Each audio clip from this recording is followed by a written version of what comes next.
मैं अगर आज बोलते बोलते भटक जाऊं तो आप लोग जो है ना माफ कीजिएगा, क्योंकि मेरा तबीयत थोड़ा ठीक नहीं लग रहा अंदर से। क्योंकि एक चीज है, मेरे दोस्त भैया किस तरह ज्ञान दे रहे हैं कि जिंदगी में एक चीज हो ना हो, पैसा जरूर कमाना, हद से ज्यादा पैसा कमाना। ये सब कोई जानता है कि पैसा लेकर नहीं जाओगे धरती पर से, लेकिन जीते जी यार बहुत काम आएगा।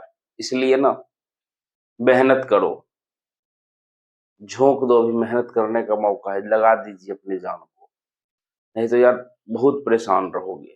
ठीक है, चलिए कोई बात नहीं है। हम आए थे आप लोगों को बीसीसीएल 2024 का, बच्चे लोग मॉप अप राउंड का इंतजार कर रहे थे, तो मॉप अप राउंड के बारे में जो है कि यहाँ पर नोटिस आ गया और सारा शेड्यूल वगैरह भी आ गया है, तो उस पर हम एक एक किच करके बातें करेंगे। लेकिन उनसे पहले बता दें कि आप लोगों ने डिप्लोमा कर रखा है, ठीक है। जो लोग डिप्लोमा कर रखे हैं, दैट मीन्स एक फॉर्म आया हुआ था रेलवे का, एनटीपीसी ग्रेजुएट लेवल का और एनटीपीसी क्या कहिए इंटर लेवल का, यानी अंडर ग्रेजुएट लेवल का। तो यानी कि जो लोग डिप्लोमा किए हुए वो अंडर ग्रेजुएट लेवल का फॉर्म को फिलअप कर सकते हैं, कोई दिक्कत नहीं है। और जो लोग बीटेक किए हुए वो ग्रेजुएट लेवल का भी फॉर्म को फिलअप कर सकते हैं, इसमें कोई भी दिक्कत वाली बात नहीं है, ठीक है।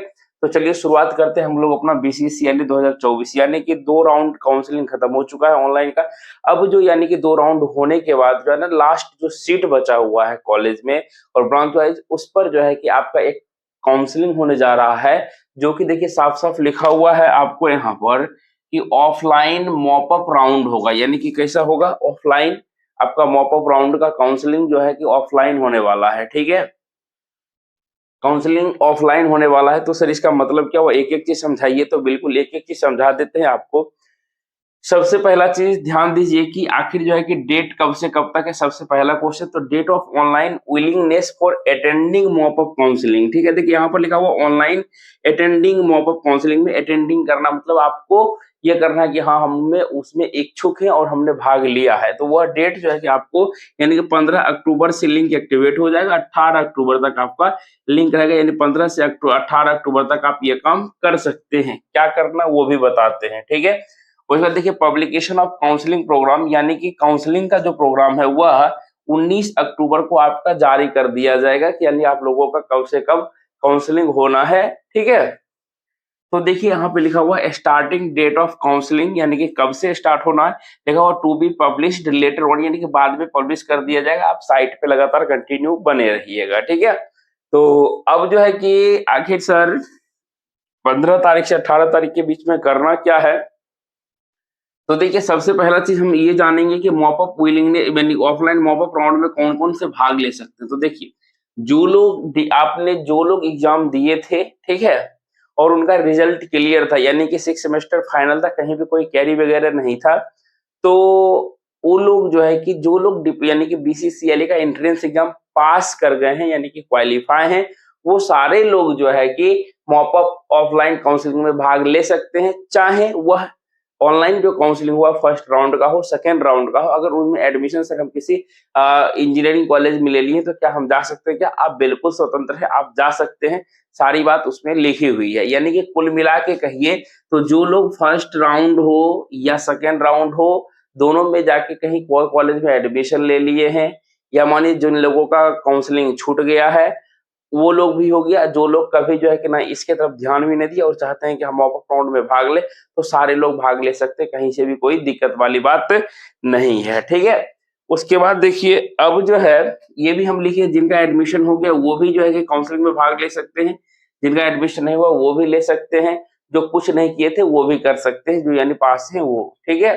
तो अब देखिए एक-एक चीज़ हम आपको समझाने जा रहे हैं, छोटा-छोटा पॉइंट यहाँ से आपको समझाने जा रहे हैं। यानी कि माने कि जिन लोगों का रिजल्ट हो गया, रैंक कार्ड नहीं है, तो रैंक कार्ड को आप फिर से डाउनलोड कर सकते हैं। आप साइट पे जाइए आराम से, रैंक कार्ड डाउनलोड हो जाएगा। उसके बाद जो है क्या कहते हैं कि यहाँ से दिया हुआ है कि ऑनलाइन विलिंगनेस तो आपको बता ही दिए कि 15 अक्टूबर से दिन 18 अक्टूबर तक दिए जाएंगे।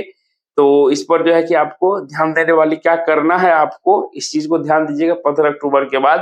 तो देखिए आपको क्या करना, बीसीसी बोर्ड के साइट पे जाइएगा, होम पेज पे जाइएगा, वहां पे एक ऑप्शन मिलेगा willingness for BCCL 2024 mop up round counselling, उस लिंक पर क्लिक कीजिएगा। लिंक पर क्लिक करने के बाद जो है कि बीसीसीएल 2024 का आप अपना रोल नंबर डालिएगा, डेट ऑफ बर्थ डालिएगा, जो है उसके बाद आपका मेरिट लिस्ट जो है वहां पर आ जाएगा। सबमिट योर विलिंगनेस बटन पर क्लिक कर दीजिएगा। क्लिक करने के बाद जो उसका प्रिंट आउट यानी कि हार्ड कॉपी आप निकाल के रख लीजिएगा। अगर मोबाइल से कीजिएगा तो सॉफ्ट कॉपी डाउनलोड हो जाएगा, बाद में प्रिंट करवा लीजिएगा, लेकिन प्रिंट करवा के रख लीजिएगा, क्योंकि इस प्रिंट को काउंसलिंग के समय में लाना अनिवार्य है। यानी कि जब आपका नाम आएगा लिस्ट में, उस डेट को जब आप जाइएगा काउंसलिंग करवाने के लिए तो आपको लेके जाना पड़ेगा, ठीक है। अब देखिए एक चीज दिया हुआ है कि आपको जो है कि अगर मानिए कि सर हम मॉप अप राउंड में भाग लेना चाहते हैं तो आपको 15 से 18 तक में हाजिरी लगाना पड़ेगा कि हम इच्छुक हैं, ठीक है। तब ना बोर्ड जाने का कि हाँ कौन कौन बच्चा इसमें पार्टिसिपेट है, किस तरह से रैंक बनाना है, ठीक है, किस तरह से लिस्ट बनाना है, ठीक है। देखिए उसके बाद जो है आपको दिया गया है कि यहाँ से एक चीज है कि ऑफलाइन मॉपअप काउंसलिंग जो है पार्षद कार्यालय यानी आईएएस भवन संघ पटना हवाई अड्डा के निकट जो है पटना 14 में आयोजित किया जाएगा। यानी पटना आईएएस भवन में जो कि यह आपको क्या कहते हैं यहाँ से ऑफलाइन काउंसलिंग होगा, ठीक है। तो अब देखिए यहाँ से इतना काम होने के बाद जो है जो है प्रिंट कीजिएगा ना तो उसमें आपको एक चीज मिलता है, आपका मेरिट लिस्ट यानी कि किसमें है, और ऑप्शन आईडी मिल जाएगा जो कि वहां पर लगेगा, ठीक है। अब देखिए कहता है कि यहाँ से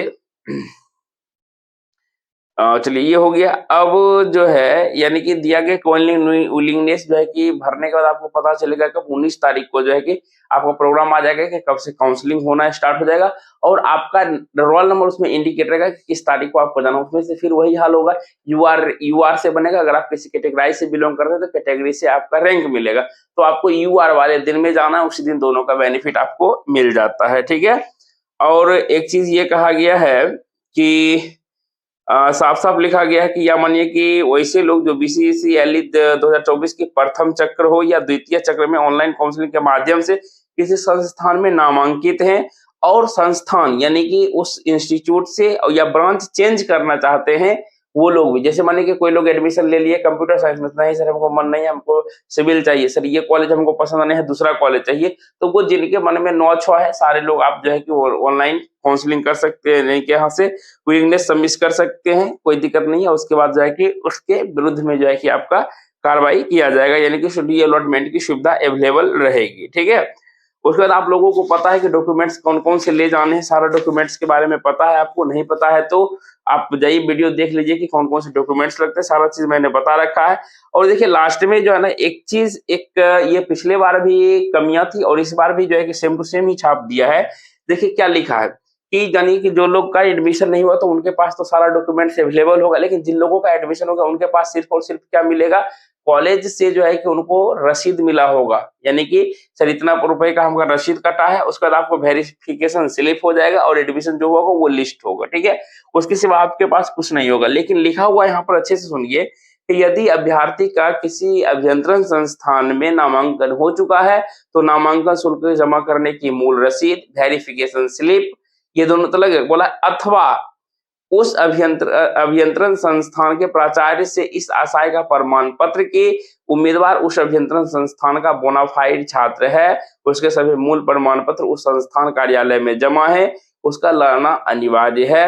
प्राचार्य के प्रमाण पत्र में उम्मीदवार का बीसीसीएल 2024 का रोल नंबर, मेधा कर्म और कोटि जिसके अंतर्गत उनका नामांकन हुआ है उसका भी उल्लेख रहना चाहिए, ठीक है। तो एक चीज हमको ये बताइए कि अब तो माने फिर तो आपको भागम दौड़ परेशानी हो जाएगा कि सर ये तो हो गया तो कैसे हम क्या करेंगे। तो एक चीज आपके पास होगा, हम बता देते हैं। ऐसे सिर्फ और सिर्फ आपका काम जो है, आप बात मानिएगा तो नामांकन शुल्क जो रसीद है उस पर और वेरिफिकेशन स्लिप पर आपका काम हो जाएगा, ठीक है, क्योंकि उससे प्रमाण तो मिल जाएगा हाँ इस कॉलेज के विद्यार्थी हैं, ठीक है। तो अगर मानिए कि यहाँ पर जो दिया गया है कि पिछले बार भी इस बात पे सब बच्चे लोग दौड़ भाग कर रहे थे, तो आपके पास नंबर होगा, क्योंकि कॉलेज से कांटेक्ट मिल गया होगा, तो आप एक बार बात कर लीजिएगा कि क्या सर ऐसा ऐसा दिया गया है, तो क्या हम लोगों को आना पड़ेगा क्या इस चीज को लेने के लिए। तो हमें नहीं लगता है कि आपको जरूरत होगी, क्योंकि पिछले बार भी हम प्रोफेसर सर से पूछे थे तो सिर्फ और सिर्फ नामांकन शुल्क की जो रसीद हुई थी और वेरिफिकेशन स्लिप पर काम हो गया था, ठीक है। उसके बाद जो है कि बाकी बात आप लोगों को सारा चीज जानकारी है कि यूआर और कैटेगरी के बारे में बता ही दिए कि कैसे क्या होना है। और साथ साथ है कि अगर मानिए कि सीधी सी बात है कि जब आपका मेरिट लिस्ट जारी हो जाएगा, मेरिट लिस्ट में दो डेट होगा, एक डेट होगा आपका यूआर से, तो यूआर में जो डेट होगा वो देखिएगा कैटेगरी से पहले आता है, ठीक है। तो पहला डेट आपको यूआर के डेट में जाना है, उसके बाद जो है यूआर डेट में जाने के बाद जो है कि उसी दिन आपको कैटेगरी का भी बेनिफिट। ये मत सोचिएगा कि हमारा 2 डेट है तो बाद वाले में जाए, ऐसा मत, कतई गलती मत कीजिएगा। अगर बाद वाले में जाते हैं तो यूआर का दावा आप खो सकते हैं, जो कि कैटेगरी से बेहतर होता है। इस चीज को ध्यान रखिएगा, ठीक है। क्योंकि आपके अंदर में कैटेगरी को भी क्वालिफाई करने का और जनरल रैंक को भी क्वालिफाई करने का अंदर में क्या कहिए कि आपके अंदर में टैलेंट है, तब जाके आपको 2 मौका मिला है। बहुत लोगों को सिर्फ एक मौका मिलता है, सिर्फ और सिर्फ कैटेगरी का या यूआर का, ठीक है। तो ये सारा चीज हो गया। तो अब एक चीज जरूर ध्यान दीजिएगा कि 18 जब 19 को पब्लिकेशन होगा, यानी कि उसके बाद कब से काउंसलिंग होता है, तो उसके बाद जैसे कि काउंसलिंग होगा, ठीक है, दिन भर काउंसलिंग किया तो रात में जो है कि आप चेक कीजिएगा, बीसीसी बोर्ड के साइट सबसे नीचे जाइएगा, कंप्यूटर बोर्ड में डाल के, तो वहाँ सबसे नीचे में देखिएगा एक वैकेंट सीट आएगा, यानी कि एडमिशन, आज एडमिशन हुआ तो एडमिशन होने के बाद कितना सीट बकाया रह गया, तो उस लिस्ट को आप शाम में जरूर देख लीजिएगा। अगर देख लीजिएगा कि जिस कॉलेज में आप जाना चाहते हैं और जिस ब्रांच लेना चाहते हैं, क्या उस ब्रांच में सीट है या नहीं है, अगर सीट है, कॉलेज में खाली है तो जाइएगा, अन्यथा जो है कि आप नहीं जाइएगा। अगर सर हमने विलिंगनेस सबमिट कर दिया, अगर नहीं जाएंगे तो क्या होगा, कुछ नहीं होगा, आपको वहां पर एब्सेंट मान लिया जाएगा और जो है कि आगे के लिए आप दावेदारी नहीं होंगे, क्योंकि आपको वहां से आपने तो खुद देख लिया है घर से कि सर उस लिस्ट में जो है कि ना ही वो कॉलेज है ना ही वो ब्रांच में सीट बचा हुआ, तो हम जाके क्या फायदा, जहां एडमिशन है सर उसी से हम खुश हैं। और अन्यथा ये भी याद रखिएगा, ये सिर्फ भागदौड़ वाली बात है। जिनका एडमिशन हो गया वो परेशान मत होइए, जिन लोगों का नहीं हुआ है उन लोगों को करने दीजिए, ज्यादा अच्छा। आपका तो कहीं ना कहीं एक जगह तो हो ही गया है, ठीक है। बाकी आपको ये वीडियो कैसा लगा, और एक चीज आप लोगों को बता देते हैं कि हमने जो है कि एक कोर्स जो है कि बीसीसीएल 2025 का स्टार्ट कर दिया है, जिसमें कि कुछ बच्चे लोग ज्वाइन कर लिए। हमने 2 अक्टूबर से ही स्टार्ट करने वाला था, फिर 5 से, तो बच्चे लोग का वेट कर रहे हैं कि चूंकि दुर्गा पूजा आ गया था, तो दुर्गा पूजा में बच्चे लोग फंस चुके हैं, और हम जो है कि कन्फर्मली 15 अक्टूबर से आपका क्लास स्टार्ट कर दे रहे हैं। सिर्फ जो है इस बार फी ओनली 599 लिया जा रहा है, ताकि जो है कि आपको जल्द ही डिजिटल बोर्ड से दर्शन करा दिया जाए। तो आप लोग जल्द से कोऑपरेट कीजिए और अच्छे से विषय का जानकारी या एक-एक चीज पॉइंट से पढ़िए और रिजल्ट लीजिए, अच्छे कॉलेज संस्थान में एडमिशन लीजिए। बाकी हम ज्यादा कुछ नहीं कहना चाहेंगे, प्ले स्टोर से जल्द से डाउनलोड कर लीजिए ऐप को और जल्द से आरआरबी जेई बीसीसीएल 2025 के कोर्स में ज्वाइन कर लीजिए और फायदा उठाइए। बाकी जय हिंद, जय भारत।